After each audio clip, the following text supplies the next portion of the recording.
What's up, guys? It's Patrick here, back recovering from a cold, and I am bringing you another top 5. Now, this episode is going to be covering, since there were so many requests after the top 5 easiest, the top 5 hardest maps in Call of Duty Zombies. Before the video, though, I do want to give a quick shout out to 2Pro Games, or Adam.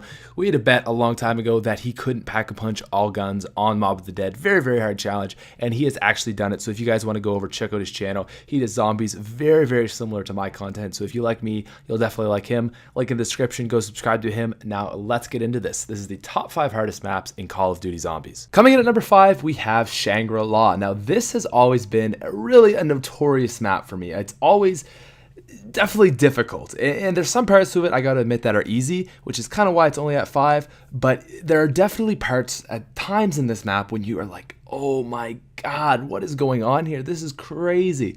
The starting is always like, it's just, you always have those moments where you just have stupid downs because it's such a close quarters map. You always get either the napalm zombie or the screecher zombie coming in really early. You don't have any guns. You got to unload all your ammo on them. You got the monkeys coming in. A lot of things that just make this map difficult. Now, although it is difficult, I find, and it is close quarters, you can always set up, and it becomes quite easy because you get your PhD with the pack-a-punched pistols, and it becomes quite an easy map. It's really similar to same field of Buried. It's close quarters, but if you pull out your pistols, you just shoot away, and it's very, very hard to die. So although this is more so, it's a hard startup, and although it is easy if you get set up really well with like the JGB and Mustang its allies, the setup is usually quite hard, and that's why it comes in at number 5. At number 4, we have Verrückt, and I gotta say, this is probably the most close quarters map in all of Zombies, hands down. It is so small, so tight. It's bigger than some maps, but it is just ridiculous. Verrückt is crazy. Every single hallway is about 2 zombies wide, so it is just crazy. It is one of those maps that is really crazy and really difficult to get to a high round on solo. You have, in the Black Ops 1 version, you have the freeze gun, which is some help. Not really. You have like a ray gun, which is probably going to kill you, again, because it's so close quarters, you don't have PhD. Training is quite difficult.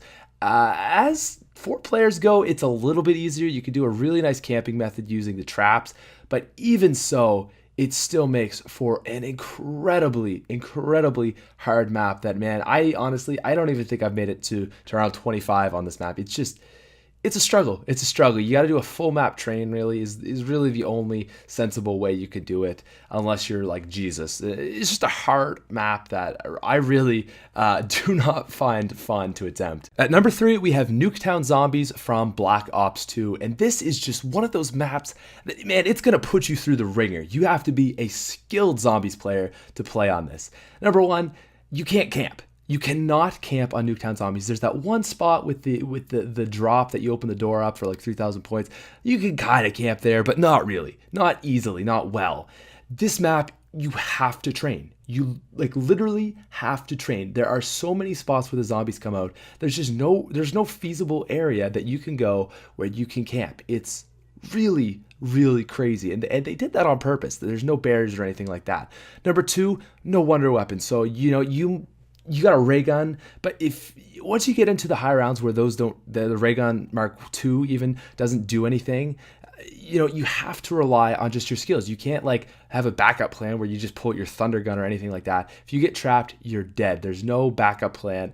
Really, really relies on skill there. And lastly, man, you don't know what you're getting your perks, so you got to really be prepared to make it to round 10 quite regularly without getting jugged, which is, you definitely have to be a skilled player to do. So Nuketown Zombies is one of those maps that is so much fun. I love the challenge in it, but I gotta say, if you're not a skilled player, you're gonna have a tough time making it to round 30.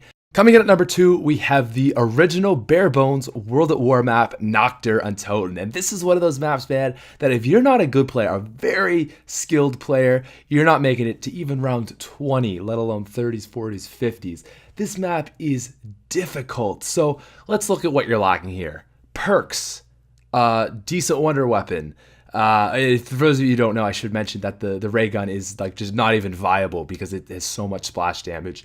You got nothing. I mean, no perks, no pack-a-punch, no wonder weapons, no monkey bombs. We're talking, of course, obviously World at War version.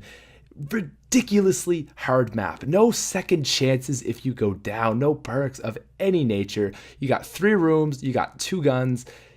Good luck, man. Good luck. I hope you're a good trainer. The only thing that makes this map not number 1 is the fact that the zombies will not swipe you unless you stop. So if you're constantly moving, they have to stop and then swipe. So really, if you're good, it's very easy, I gotta be honest. But if you're not, man, you can't do it. It's either something you can do or you can't. And for most players, man, they can't. Hard map, just so bare bones. Definitely deserves a spot at number 2. And coming in at number 1 on our list of top 5 hardest maps in Call of Duty Zombies, guys, it's gotta be 5. So 5, you may be wondering, like, really, Patrick, you're going with 5 for this? Yeah, I actually am. So here's the thing with 5. It's a very, very close quarters map, and there is no one-hit kill wonder weapon. So by about round 30, if you're playing with more than one person, it's really difficult because you gotta have one person training, but the other 3 can't train. There's only one area to train, down in the lower area section, the bottom, the middle floor.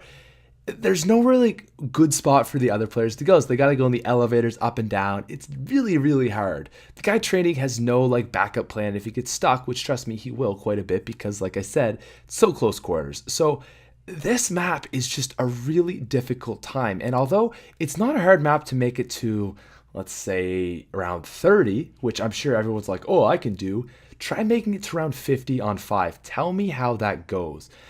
The thing with this map is, for most people, like, they think, like, oh, 5's not that bad. Round 50, man, you gotta be skilled, and it takes forever. No wonder weapon, you got the Pentagon Thief. Man, the setup can be difficult too, but it's just getting to a high round on this thing. Like all these other maps we're looking at, it's hard, but getting to a high round, if you're a good player, you can do it. Most it's like Nocturne Totem's perfect example. Once you get to like a certain skill level, it's super easy. There's no like skill level that you can get to and it gets easy. It's just hard all the way through. You're never gonna get to 50. So hardest map by far.